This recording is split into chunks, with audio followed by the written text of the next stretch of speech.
Welcome to மகே maths class. இனி நம்ம என்ன பார்க்க போனால் 12ஆம் வகுப்பு வகை நுண்கணிதத்தின் பயன்பாடுகளில் பயிற்சி 7.1 ரெண்டாவது கணக்கு தான் பார்க்க போகிறோம்.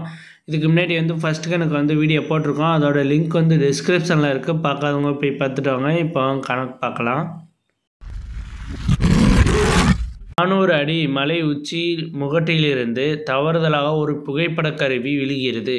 t வினாடிகளில் புகைப்பட கருவி விழும் தூரம் s = 16t² ஆகும். ஃபஸ்ட்டு கொஸ்டின் பாருங்கள். இதில் இந்த மாதிரி கொடுத்துட்டு 3 கொஸ்டின் கேட்டிருக்காங்க. ஃபஸ்ட்டு நான் என்ன சொல்கிறாங்கன்னா, ஒரு மலை முகட்டிலேருந்து அந்த மலை முகடு 400 அடின்னு சொல்கிறாங்க. அந்த 400 அடியிலேருந்து ஒரு புகைப்பட கருவி கேமரா கீழே விழுகுதுன்னு சொல்கிறாங்க. இதுதான் அந்த மலை முகடு. இந்த கேமரா விழுகிறது தான். இதோட எத்தனை அடினா இது 400 அடி. ஓகேவா? அந்த மலை முகடு. இதில் ஃபஸ்ட்டு கொஸ்டின் என்ன கேட்டிருக்காங்கன்னு பாருங்கள். மலை உச்சி 400 அடின்னு ஏற்கனவே சொல்லியிருக்காங்க. ஃபஸ்ட்டு கொஸ்டின் என்ன கேட்டிருக்காங்கன்னு பாருங்கள். தரையை தொடும் முன்னர் புகைப்பட கருவி விழ எடுத்துக்கொண்ட நேரம் என்ன? தரையை தொடுறதுக்கு முன்னாடி புகைப்பட கருவி எடுத்துக்கொண்ட நேரம் என்னன்னு கேட்டிருக்காங்க. s = 16t² அப்படியே வச்சுக்குவோம். அதை எடுத்துக்குவோம். s = 16t². மொத்த அடி எவ்வளோதோ அதை நம்ம எஸ்ன்னு எடுத்துக்கிறோம். மொத்தம் எவ்வளோ தூரம் 400 அடின்னு சொல்லியிருக்காங்களா, அதை எஸ்ன்னு வச்சுக்கிறோம். 16t². இந்த 16 இங்கிட்ட வரையில் டிவைடில் வந்துடும். அப்போ t² = 400/16. இந்த ஸ்கொயர் இங்கிட்ட வரும்போது ரூட் ஆயிரும். ரூட் = 400/16. இது ரூட் எடுத்தோம்னா 20/4. இதை அடித்தோம்னா 5. t = 5. 5 செகண்டுன்னு எடுத்துக்குது. தரையை தொடுறதுக்கு 5 செகண்ட் ஆகும். ஓகேவா? இது ஃபஸ்ட்டு கொஸ்டின். அடுத்து ரெண்டாவது கொஸ்டினை பாருங்கள். கீழே விழுந்த இறுதியில் 2 வினாடியில் புகைப்பட கருவியின் சராசரி திசைவேகம் என்ன?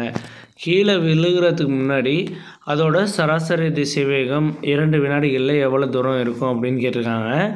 சராசரி திசைவேகம் ஃபார்முலா நமக்கு தெரியும். சராசரி திசைவேகம் f(b) -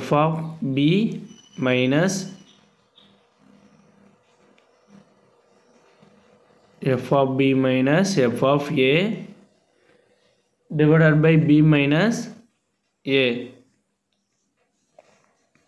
ஓகே. இதில் எஸ் அது கடைசி 2 நிமிடம்னு சொல்லியிருக்காங்கள்ல, அது இது t = 5 தானே. அப்போ 3லேருந்து 5க்குள்ளார எவ்வளோ செகண்ட் எடுத்திருக்கு அப்படின்னு கேட்டிருக்காங்க. எவ்வளோ நேரம் எடுத்திருக்குன்னு.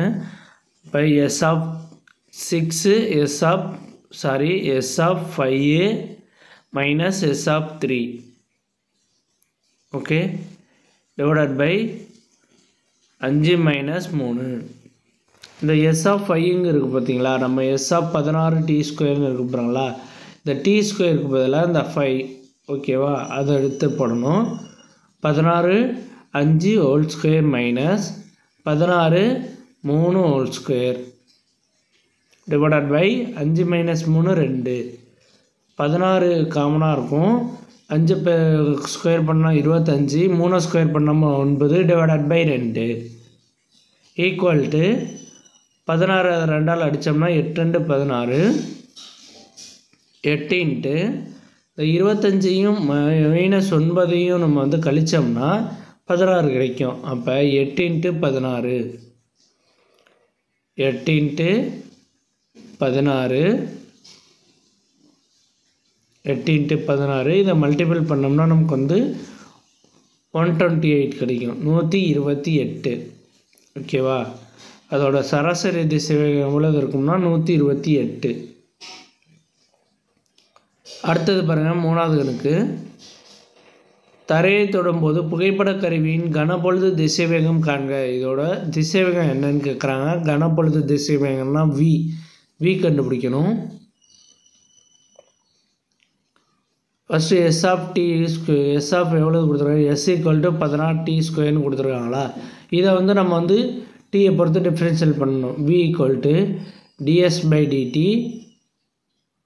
= 16d² ரிப்ரசன்ட் பண்ணோம்னா 32dன்னு வரும். இந்த டீக்கு பதிலாக நம்ம கண்டுபிடிச்சி வச்சுருக்கோம்ல ஃபஸ்ட்டு கணக்கில், t = 5 செகண்ட். அதை எடுத்து போட வேண்டியதான்.